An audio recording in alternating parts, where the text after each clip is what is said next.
Hi, I'm Shashank Bhargav, and you're listening to Three Things, the Indian Express news show.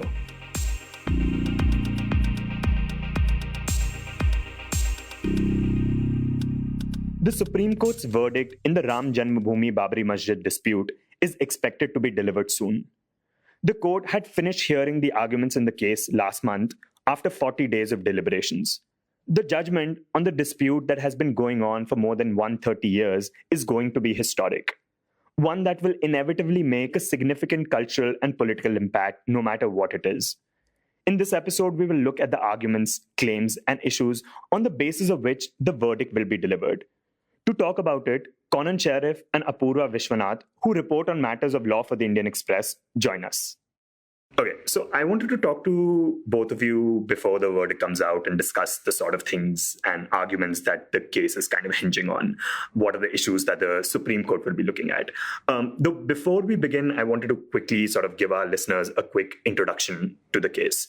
So the case essentially is a civil lawsuit. The case is about 2.77 acres of land where Babri Masjid once stood almost 27 years ago, and which was, of course, demolished. There are three parties which are claiming title possession of the land. One is the Sunni Waqf Board, which manages all mosques in UP and claims that they have been managing Babri Masjid since 1930s. Right. And then there is Nirmohi Akhada, a Hindu sect. They are claiming managerial rights of the temple. Yeah. Then there is the party representing Bhagwan Sri Ram Virajman and claiming that the disputed land is their birthplace. It should be in the exclusive and sole possession of the deity himself, Sri Ram Lalla. Right. And now the Allahabad High Court had given a verdict back in 2010, and it had divided the land in three equal parts among these three parties, and neither of the parties liked the decision, and so they have now appealed it to the Supreme Court. So what are the main arguments and issues that the case is now hinging on? So before we look at the arguments that were made in the Supreme Court, the 2010 Allahabad High Court judgment actually doesn't divide the disputed land into three equal parts. What it does is it says that in the absence of a better title by anybody else, these three parties who are claiming possession will have joint ownership of the land. So which means since there were only three parties, a one-third partition of the land. And in the decree, they say that the parties will determine which portion will belong to whom. And they say that the Muslim side should definitely get a piece of land within the disputed side and somewhere around the outer courtyard. So essentially, they say that the main dome, the central dome of the Babri Masjid where it stood, would belong to the Hindus, and the Nirmohi Akhada would also have some rights over that land. And the outer courtyard where the Ram Chabutra and Sita Rasoi, where the idols are placed there, that would be under the control of Nirmohi Akhada. And the Muslim side would also be given a portion of land. But the exact demarcation, they sort of leave it to the parties involved. So just to make it a little bit more clear, the actual dispute is over the central dome. The Hindus in the suit, they say that that's where exactly Ram Lalla was born. So when this 1/3 land was divided, the Hindu parties got that part of it. However, like she said, that Muslims have to get something somewhere outside the central dome. So that was there, but the decree says that will be decided between the three. Yeah.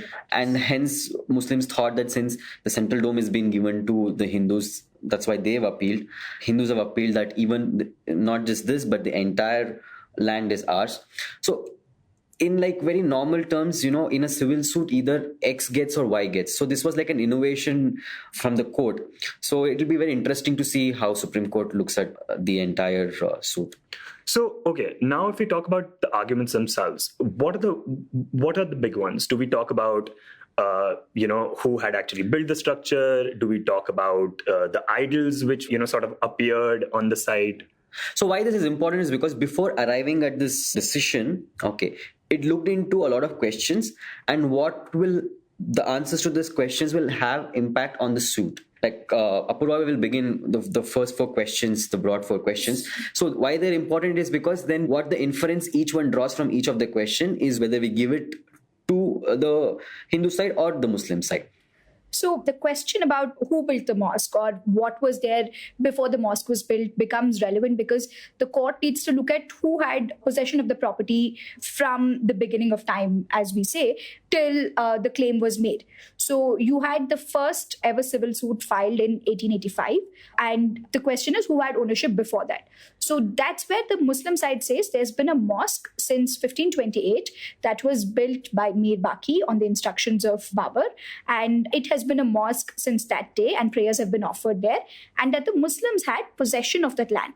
Well, the Hindu side says, for one, it's not a valid mosque because it was built on the ruins of a Hindu temple, either destroyed deliberately by Mir Baki and built the mosque there against the tenets of Islam, or that the mosque was built on the ruins of a Hindu temple. Either way, that before the mosque was built, there was a Hindu temple is the claim. And if there was a Hindu temple, the possession obviously goes to the Hindus in that case. So that's how this question of who built the mosque and when was it built becomes relevant. What sort of proof do we have, in the sense in historical evidence, in terms of what ASI can sort of shed a light on? So it's interesting how both sides use different archaeological evidence to prove their point. For the Hindu side, they rely on ASI reports, which have said that they have found inscriptions in Devanagari script in the pillars of the mosque after the Babri Masjid was demolished, that they found that in the rabble after the demolition, which they say points to the fact that there was a large temple and everything. And they also say that there was some sort of a structure which represents a sanctum sanctorium, which again is the inner place in a temple, and that they say that points to a Vishnu temple in that area. When the Muslim side looks at inscriptions that were made when Mir Baki constructed it, and they say it was a graveyard and there were tombs of men who had died in the battle, so it could have never been a temple. So both sides rely on different historical evidences to that effect and argue that there was a temple there and that there wasn't a temple there. So on the mosque, again, whether it's a valid mosque or not, so you saw what Apurva said, what the evidence is being presented. So what is important is how the judges have read this evidence. So Justice Agarwal agrees that it is a mosque and it is a valid mosque, because he said that even when the title suits have been filed from 1885 between the two parties, Hindus have agreed that it's a mosque. Okay, so that's his point, that it's a mosque and it's a valid mosque. And I suppose for a long time it has been known as a mosque. Yeah, exactly. That's what Justice Agarwal says. So Justice Sharma goes ahead and says that there are 265 inscriptions, which again Apurva said. But he mentions this point just to state that because these are against tenets of Islam, there's a mosque, but there are inscriptions. And these are inscriptions in Devanagari script pointing. Yeah. So he makes it a point later to use in his final judgment that it's a mosque, but however, it has been built against the tenets of Islam. So how selectively they're reading. He's saying that it's a mosque, but it is against the tenets of Islam. However, Khan then goes on saying that it's a valid mosque. He doesn't read any of these two evidences. He doesn't go into any of the records. He said this mosque doesn't even belong to the Muslims or the Hindus, and when we come to the title possession, it has to be divided. So how each one of them read what is valid or what is not valid is very interesting. These are the three judges of the Allahabad High Court, Justice S.U. Khan, Sudhir Agarwal and Dharamveer Singh. Although they've come to the final conclusion that there should be a joint possession of the land, they all have different reasons for all the legal issues involved. And on some things they disagree. On many they agree, but on key issues they also disagree. One of the other very important points, or the most important argument, is on the possession, the title of the property. Justice Agarwal says that the inner courtyard did not belong to anyone. Exclusively. When I'm saying not anyone, it's exclusive. Neither to the Hindus or to the Muslims. However, he says that the outer courtyard belongs exclusively to the Hindus. So they have perfected the right to practice. So that means that the outer courtyard is then to the Hindus. This outer part also relates to what Nirmohi Akhada says has Sita ki rasoi. So that's the evidence that they've used. That's the evidence that Justice Agarwal is using. So he's saying that I don't know about inside, but outside is definitely exclusively by the Hindus, and they've perfected the right to worship there. The Justice Sharma goes ahead and say that none of the Waqf records say that neither the inner or the outer courtyard belong to the Muslims. So again, Muslims lose out again on inner and outer by Justice Sharma also.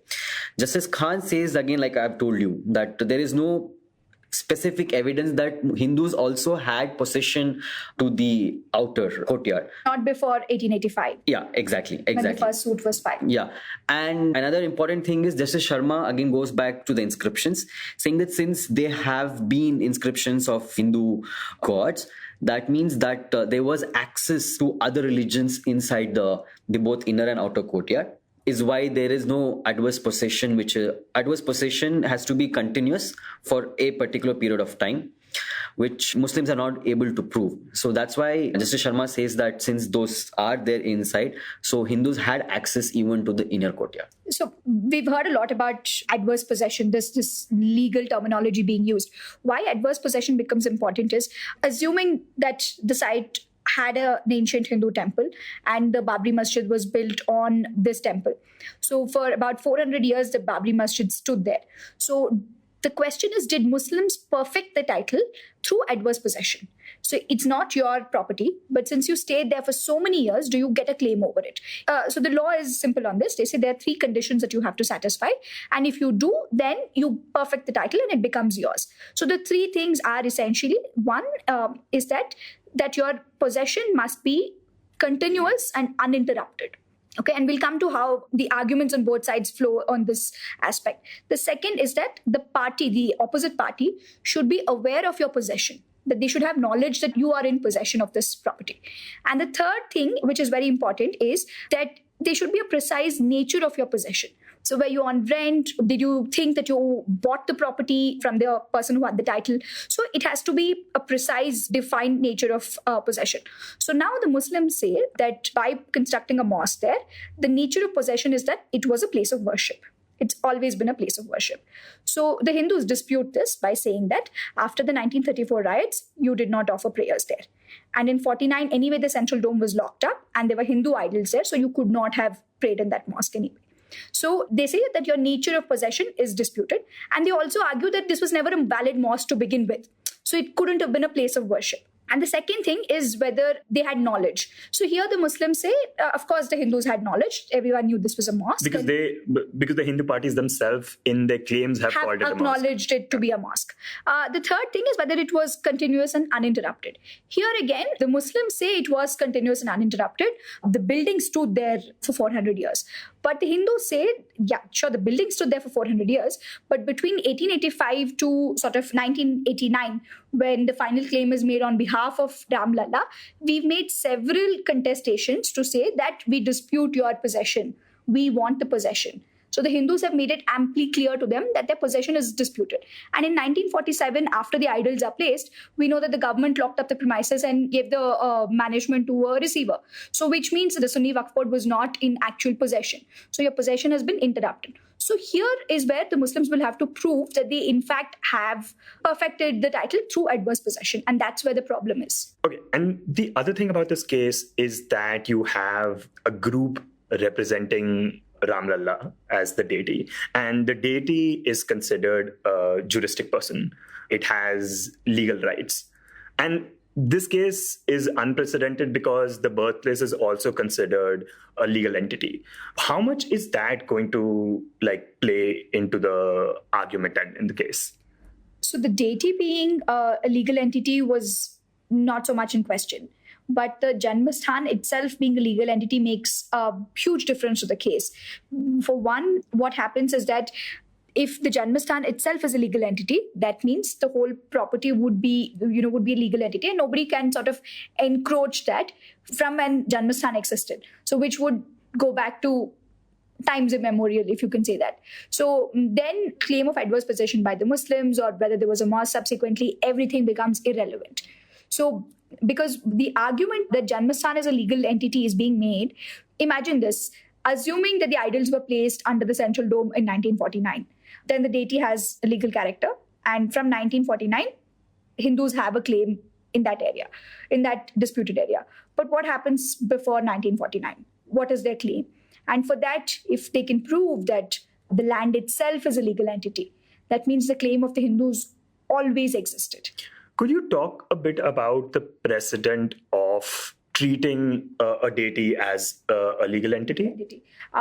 Think of a company being a legal entity. So a legal entity or a legal character is assigned to a non-living object, be it, like I said, a company, a trust, or even a fetus for that matter, is because you want to give them certain rights. And you want them to be able to perform certain functions. Like if you are a company, you want to buy and sell property, you want to hold property. If you are an unborn child, a fetus, you want to have certain rights. And the same with a deity, because in India, as you know, a lot of kingdoms were ruled in the name of deities. And land was held by kings in the name of the god. And they would say that they were performing their duties in the name of the deity. So the deity had to have certain legal character assigned so that they could rule in the name of the deity. So that's how the idea of a deity as a legal entity comes about. And in this case here again, it's again because of wanting possession of land, that the deity itself can own the land and others can manage in trusteeship for the deity. So it's for the parties to sort of keep the possession of the land.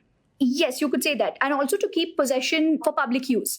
The same concept you can find also in Islamic law, where when you declare a property as waqf, you declare it in the name of God, and then it cannot be used for any other purpose apart from a public use for it. So nothing from the proceeds of a waqf can be used for un-Islamic purposes. And it's just held in trusteeship for Allah.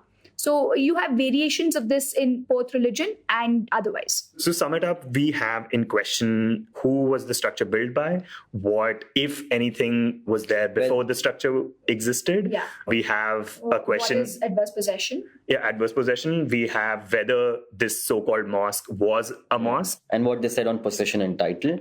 However, there are several new questions that have been raised before the Supreme Court, which were not explicitly argued, or the judges haven't dwelled into it in the Allahabad High Court.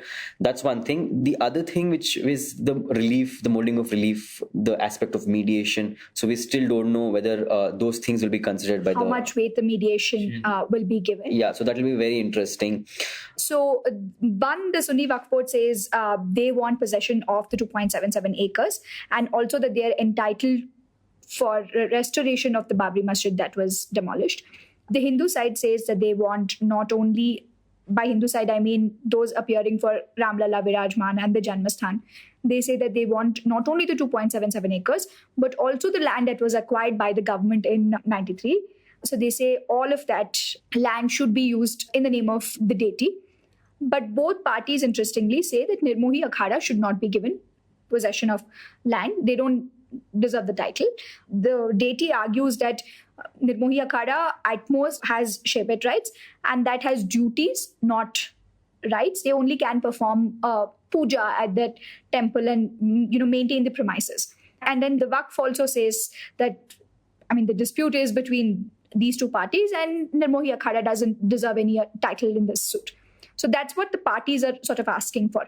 Apart from that, because the case is before the Supreme Court can give any other relief apart from declaring the title that sort of befits this case in particular. So we'll have to see whether the court will treat it as any other ordinary civil suit, or whether this will be a watershed moment for the law in terms of dealing with religion and constitutional. You were listening to Three Things by the Indian Express. Today's show, as always, was edited and mixed by our producer, Joshua Thomas. If you like the show, then do subscribe to us wherever you get your podcasts. You can also recommend the show to someone you think will like it. Share it with a friend or someone in your family. It's the best way for people to get to know about us. You can also tweet us at Express Audio and write to us at podcasts@indianexpress.com.